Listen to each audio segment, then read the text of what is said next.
দেখছেন স্বাধীন সংলাপ, সৌজন্যে আলোক হেলথ কেয়ার হাসপাতাল। আজকে আপনাদের সাথে আছে আমি রেসওয়ান ফয়েজ।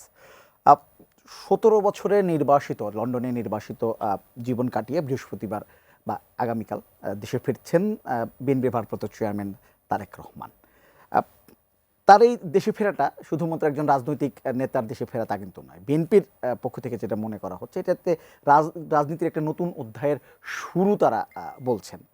এবং অনেকেই কিন্তু এটা বলছেন যে বাংলাদেশে তারেক রহমান আসার পরে হয়তো বাংলাদেশের রাজনীতিতেই নতুন একটা অধ্যায়ের সূচনা হবে। আমরা এখন যে রাজনীতি দেখছি সেই রাজনীতির মোড়টা হয়তো ঘুরে যাবে। আমাদের আজকের অনুষ্ঠানে আমরা বিষয় দিয়েছি তাই রাজনীতির নতুন সূচনা। এই বিষয় নিয়ে কথা বলে আমাদের সঙ্গে একজন আলোচক এর মধ্যে স্টুডিওতে আছেন। আমাদের সঙ্গে আছেন মুস্তফা কামাল, তিনি deputy head of news Bangla vision. Mustafa Kamal, আমরা একটা আলোচনা শুরু করি। যেহেতু আর কিছুক্ষণ পরেই তারেক রহমান বাংলাদেশের উদ্দেশ্যে রওনা দেবেন এবং আগামীকাল তিনি বাংলাদেশে পৌঁছাবেন। আমি যেন শুরুতে বলছিলাম যে বিএনপি থেকে বলা হচ্ছে রাজনীতির একটা নতুন সূচনা হতে যাচ্ছে। আমি একটু আপনার কাছে জানতে চাই যে তারেক রহমানের 17 বছর পর এবং এমন একটি পরিস্থিতির দেশে ফেরাটা বাংলাদেশের রাজনীতিতে আসলে কি টার্নিং পয়েন্ট যুক্ত হবে? ধন্যবাদ আপনাকে, খুব যৌক্তিক প্রশ্ন করেছেন। সাম্প্রতিক সবচেয়ে আলোচিত বিষয়। আগামীকালকার দিনটা হচ্ছে এই বছরের শেষ বৃহস্পতিবার। রাশিচক্রে বলা হয় বৃহস্পতি ভালো রাশি, ভালো দিন। আবার আমাদের বিভিন্ন সাহিত্যকর্মে আছে, কবিতায়, গল্পে, যে বৃহস্পতি নাকি তুঙ্গে থাকে।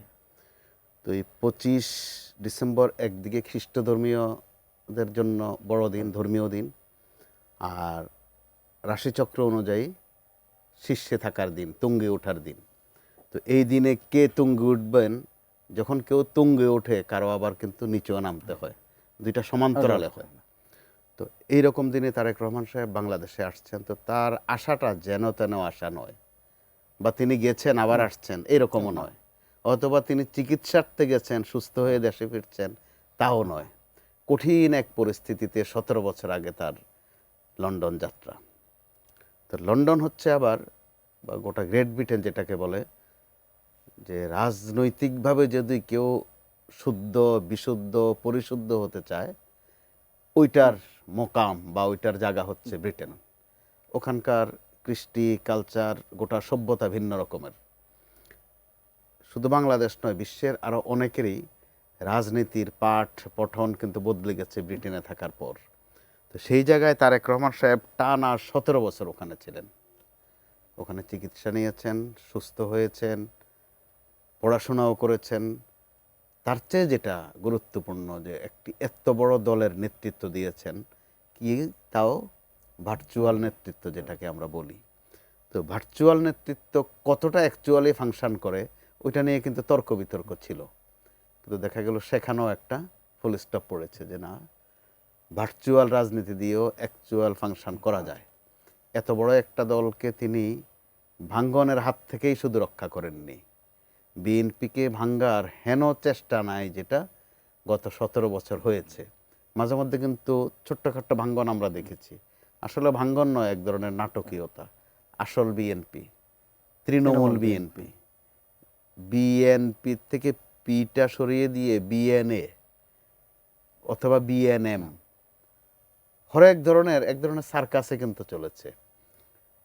এই সার্কাসগুলো কারা করেছে? তারা পরাক্রমশালী। কিন্তু বাংলাদেশ আওয়ামী লীগ ছোটোখাটো দল না, রাজনৈতিকভাবে অভিজ্ঞ, শাসন চালানোর বিষয়ে অভিজ্ঞ। অবশেষে যেটা যোগ করেছে, যে অত্যাচার চালানোর মধ্যেও তারা আনপ্যারালাল। তো ওই দলটাকে কিন্তু তারা ভাঙতে পারেনি। শুধু দলটিকে ভাঙতে পারেনি তাই নয়, ওই দলের নেতৃত্বে যে জোট ছিল ওই জোটটিকেও কিন্তু ভাঙতে পারেনি। এটা কিন্তু খুব খেয়াল করবার মতো বিষয়, ভবিষ্যৎ রাজনীতির বিশ্লেষণ করবার মতো বিষয়, উদাহরণ হয়ে থাকবে। গোটা বিশ্বে এটা উদাহরণ হয়ে থাকবে যে তৃতীয় বিশ্বের বাংলাদেশের মতো একটি দেশের তরুণ এক নেতা গোটা দলটিকে রক্ষা করেছেন। শুধু রক্ষা করতে করতে দলটির দৃঢ়তা আরও বাড়িয়েছেন। তো ওই জায়গায় তিনি আগামীকাল আসছেন। এই মুহূর্তে আমরা বলতে পারি তিনি বাংলাদেশ অভিমুখে আছেন। আগামীকাল এরকম সময়ে তিনি বাংলাদেশে থাকবেন, তার কর্মযজ্ঞ চলবে। আমরা তখন ওই নিয়ে ব্যস্ত হয়ে যাবে। আপনিও নিশ্চয়ই তখন আপনার বিষয়বস্তু পাল্টে ফেলবেন। তো মূল থিম একই জায়গায়। যারা বিএনপির রাজনীতি করেন তাদের কাছে তারেক রহমান সাহেব আসলে একটা সূচনা হবে, নতুন সূচনা হবে। সেটা কি? তাদের সীমানার মধ্যে তারা মনে করেন দলটা আরও শক্তিশালী হবে, নির্বাচনে তার নেতৃত্বে হবে, দল ক্ষমতায় আসবে। কিন্তু আমরা গণমাধ্যমের জায়গা থেকে আমাদের সীমানা বা বিশ্লেষণ এতটুকু করলে ভুল হবে। এই মুহূর্তে রাজনীতির ঐক্যের একটা প্রশ্ন আছে। তো ঐক্যের প্রশ্নে বাংলাদেশে এখন আছেন বেগম খালেদা জিয়া। ওনাকে যদি শুধু আপনি বিএনপির চেয়ারপারসন বলেন বেগম জিয়াকে, এটা কিন্তু অসম্পূর্ণ থাকবে। আবার বিএনপির কেউ কেউ তিনবারের প্রধানমন্ত্রী বলতে চান, এই জন্য তিনি বিখ্যাত, তা না। কারণ 4বারের তো আরেকজন হয়ে আছেন, অতএব 12 এখানে প্রশ্ন নয়। প্রশ্ন হচ্ছে যে যিনি, আমরা বলি যে পট পরিবর্তন করতে গেলে বা কিছু চেঞ্জ আনতে গেলে ক্ষমতায় যেতে হয়, ক্ষমতায় না গিয়েও যে ঐক্যের প্রতীক হয়ে যায় সম্ভব, সেটা কিন্তু বেগম খালেদা জিয়া দেখিয়েছেন। যে কারণে ওনাকে এখন বিএনপির চেয়ারপারসন বা 3বারের প্রধানমন্ত্রী অথবা সাবেক রাষ্ট্রপতির স্ত্রী, এর অনেক উপরের স্কেলে তার অবস্থান। আর তার কাণ্ডারি হচ্ছেন তারেক রহমান।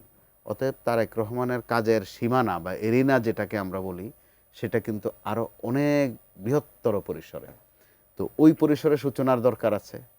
ওই সূচনাটা হচ্ছে যে জাতীয় ঐক্যের একটা দায়িত্ব তাকে নিতে হবে, এটা অবধারিত, তাকে নিতেই হবে, এ দায়িত্ব তার। রাজনৈতিকভাবে সেটা কেন? প্রথম দিকে আমরা এগুলো ভাষা শুনেছি, অথবা গালমন্দের মতো বলা হয়েছিল যে বাংলাদেশে যে জেনজি, অর্থাৎ যে তারুণ্য, তাদেরকে তখন শব্দটা ব্যবহার হতো যে তাদেরকে সেই লন্ডন থেকে উস্কানি দিচ্ছেন তারেক রহমান। এটা ছিল তখন অভিযোগের ভাষা ক্ষমতাসীনদের। তো তাদের অভিযোগ আবার সাংঘর্ষিক।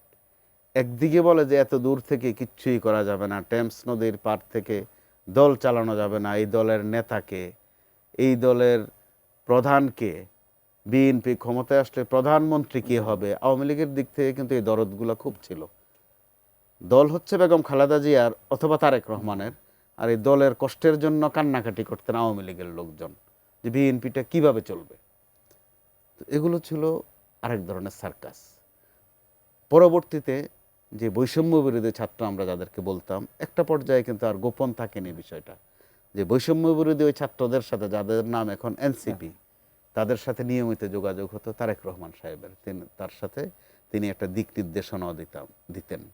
তো সেই ক্ষেত্রে ওখানেও কিন্তু ওনার দায়িত্ব রয়ে গেছে।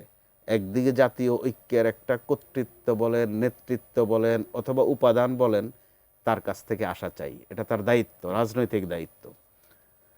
আর জেনজি, অর্থাৎ আমাদের যেই এনসিপি এখন যে বিভক্ত, বা আমাদের তারুণ্য যে বিভক্ত, তাদের সাথে কথা বলা, তাদেরকে আয়ত্তে আনা না হোক, অন্তত তাদেরকে ইউনাইটেড রাখা, এই দায়িত্ব কিন্তু তারেক রহমান সাহেব। আচ্ছা, এইখানে একটু আমি জিজ্ঞেস করি, বর্তমান যে রাজনৈতিক পরিস্থিতি, বিশেষ করে নির্বাচনকে কেন্দ্র করে, আমি এখন সরাসরি যদি বলি, বিএনপির সঙ্গে জামায়াত ইসলামের যে এক ধরনের এখন প্রতিদ্বন্দ্বিতা এবং যে ধরনের বক্তব্য আমরা শুনছি, সেখানে তারেক রহমান যখন এসে দলটার নেতৃত্ব গ্রহণ করবেন, নেতৃত্বে আছেন, সরাসরি যখন গ্রহণ করছেন, মাঠে থাকবেন যখন তিনি, তখন আসলে তার চ্যালেঞ্জগুলো কি, এসেই কি চ্যালেঞ্জগুলো মুখোমুখি হতে হবে? অনেকগুলো চ্যালেঞ্জ তাকে নিতে হবে।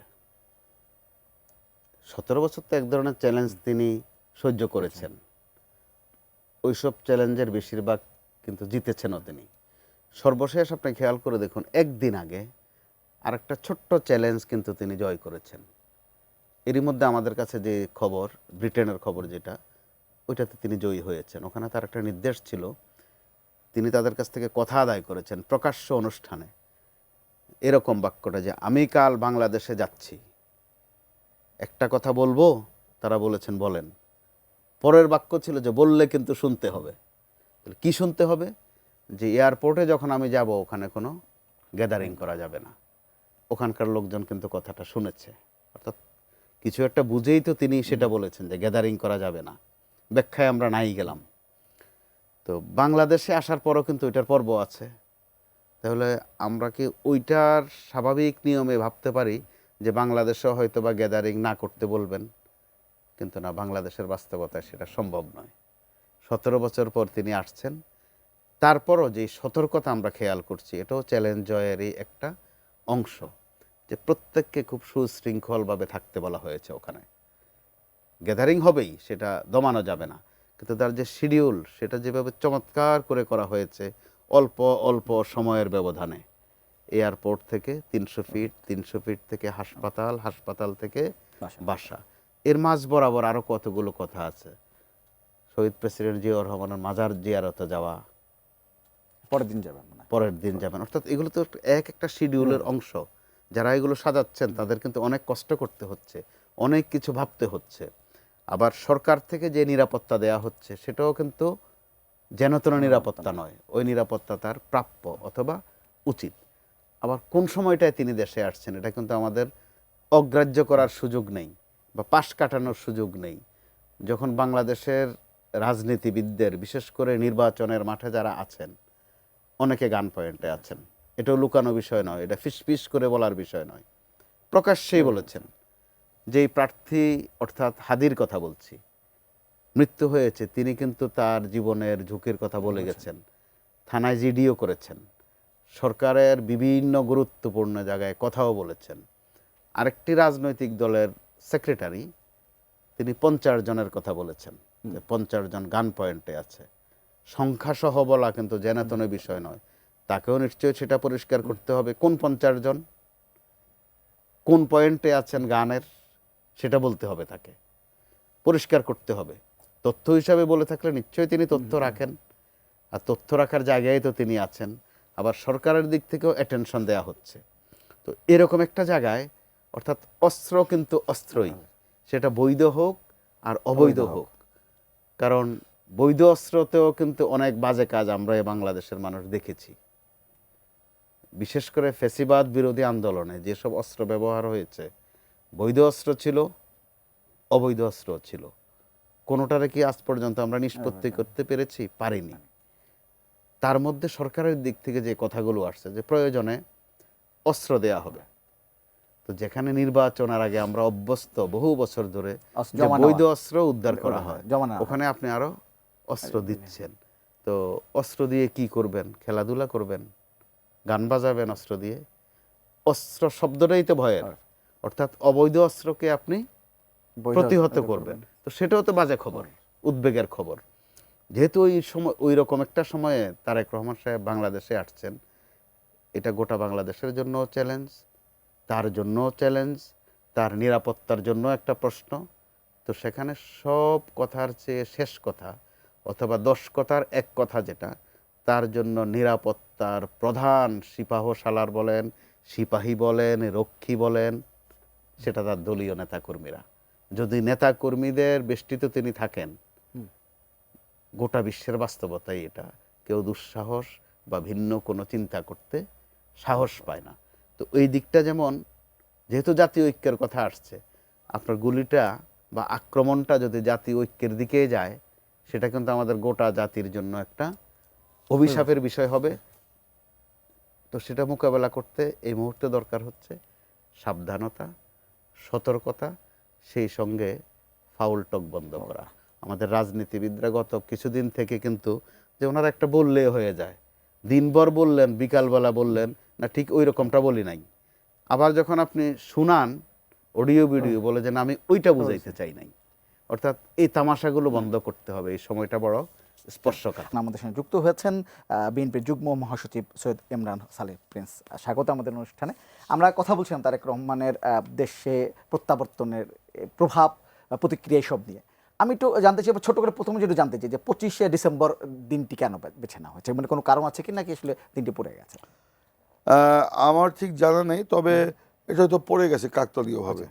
হয়তো বা ভালো হয়েছে যে যেহেতু কালকে বন্ধের দিন, রাস্তাঘাট হয়তো মানুষ, অফিস আদালত বন্ধ থাকবে, কেউ হয়তো বের হবে না, বাসায় থাকবে হয়তো, যে কারণে এখানে যদি কোনো ক্রাউড হয়ে যায় তাহলে মানুষকে সেই বিড়ম্বনা পোহাতে হবে না, অফিসে যাওয়ার বিড়ম্বনা, কিংবা এটা একটা বিষয়। কিন্তু আমি যতদূর জানি এটা কাকতালীয়, এটাকে ওইভাবে না। তো উনি নিজে ব্যক্তিগতভাবে চাচ্ছিলেন না যে এত ক্রাউড বা গ্যাদারিং হোক।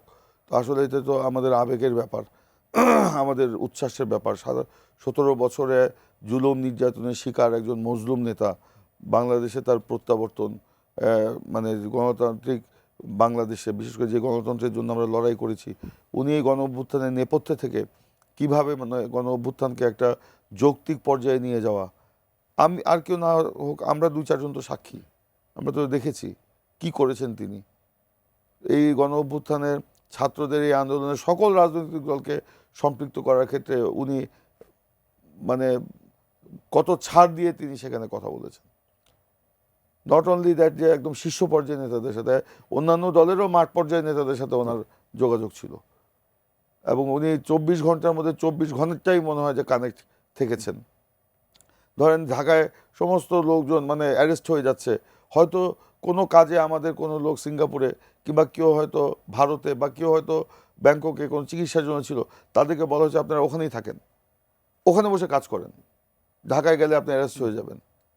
এইটুকু তার দৃষ্টিতে, এবং ঢাকায় আমার কাজ করার লোক নাই, সব মানে ধরে নিয়ে যাচ্ছে, আপনারা ওখানে বসিয়ে বসিয়ে তাদেরকে কানেক্ট করিয়ে এই আন্দোলনটাকে উনি যৌক্তিক পরিণতির দিকে নিয়ে গেছেন। তো এই যে না, এই বলেছে এইটা একটা কাকতালীয় ব্যাপার, উনি এই বিড়ম্বনা পছন্দ করেন না। তবে আমাদের তো আবেগ উচ্ছ্বাসের ব্যাপার আছে। ইনশাল্লাহ আগামী সকালে, মানে এই রাত পোহালে যে সকাল, সেই সকালে ঢাকা এক নতুন ঢাকা দেখবে।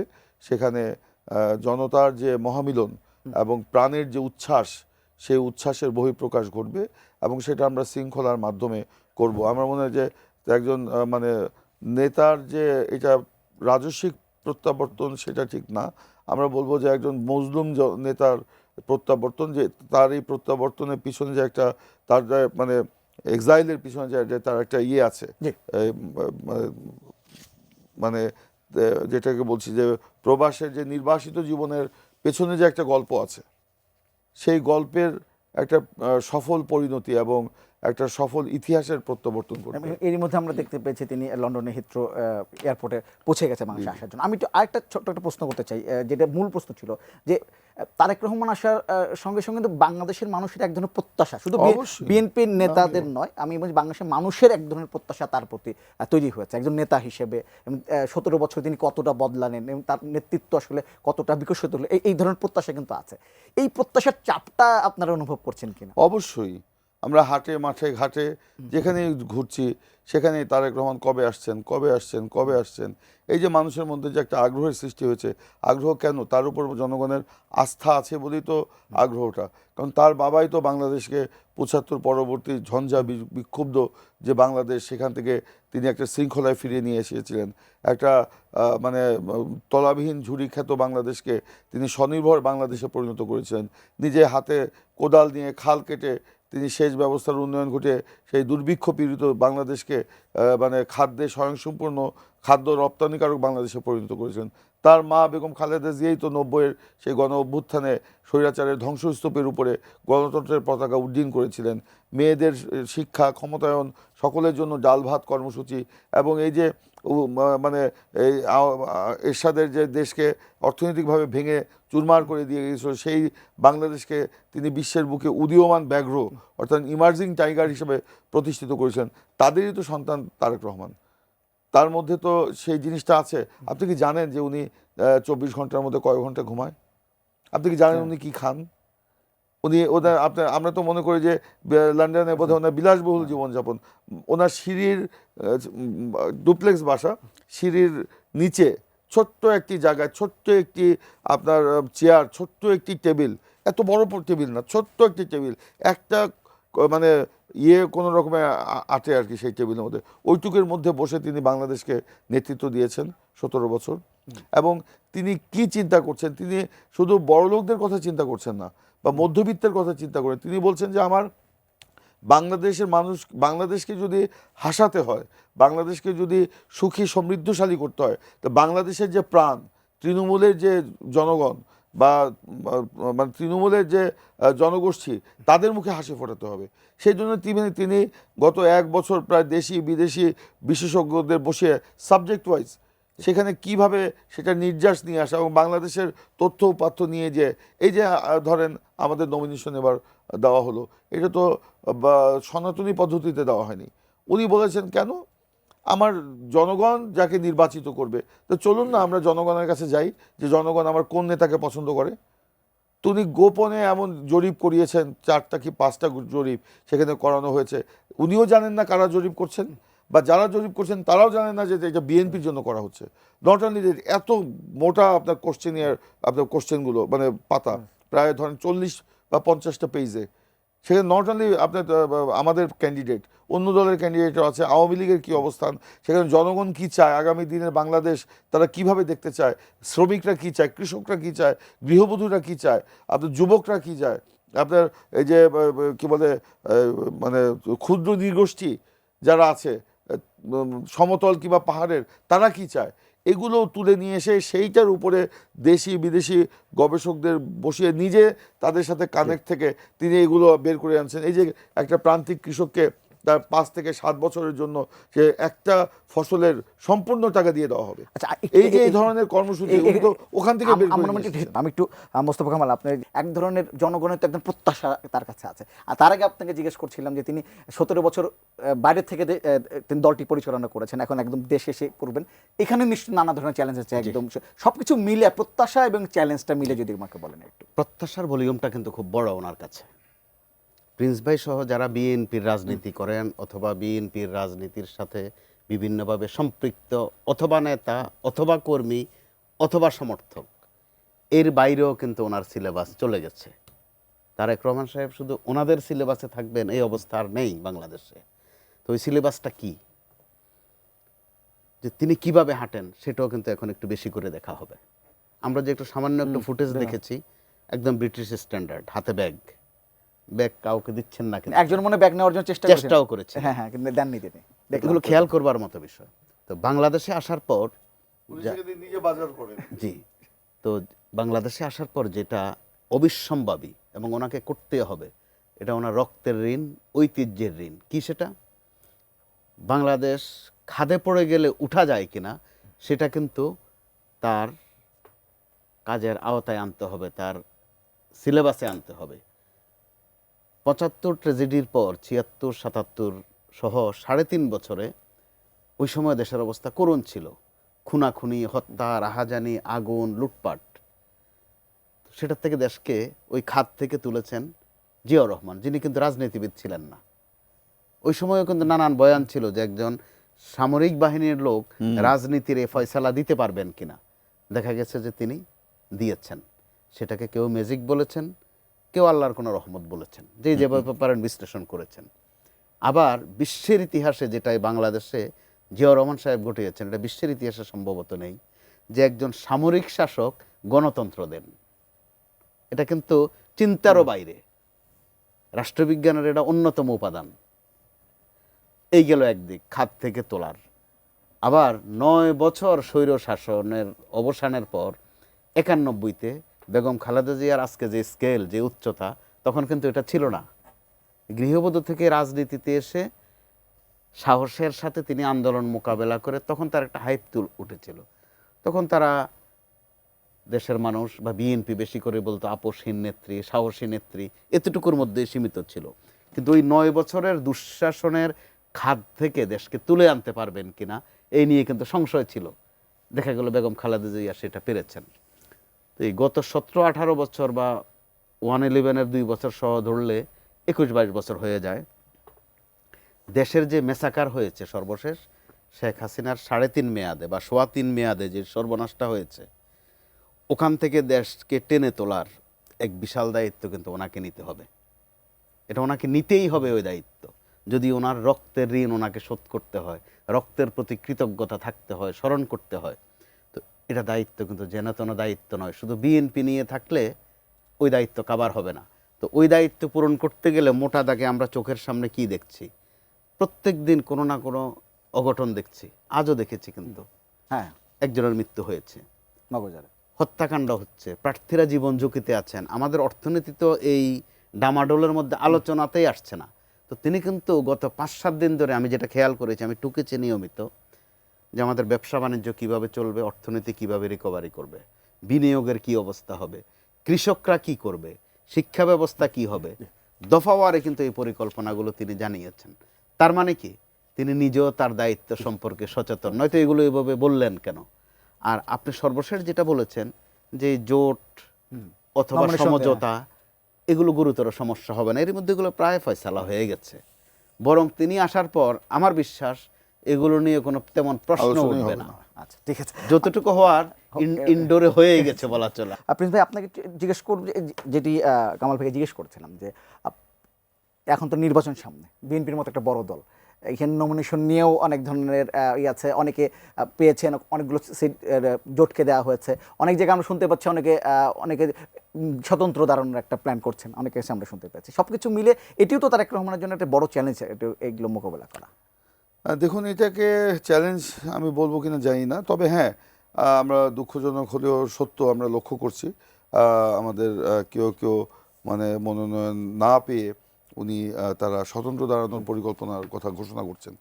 এটা আমি বলবো যে এটা আমাদের ওয়াদার বরখেলাপ হবে, কারণ আমরা তারেক রহমানের সামনে দুই হাত তুলে আমরা ওনাকে বলে এসেছিলাম যে আপনি যাদেরকে নমিনেশন দেবেন আমরা তাকেই মেনে নেব। আজকে আমি না হয়ে যদি আরেকজন নমিনেশন পেত তাহলে কি আমি মেনে নিতাম না?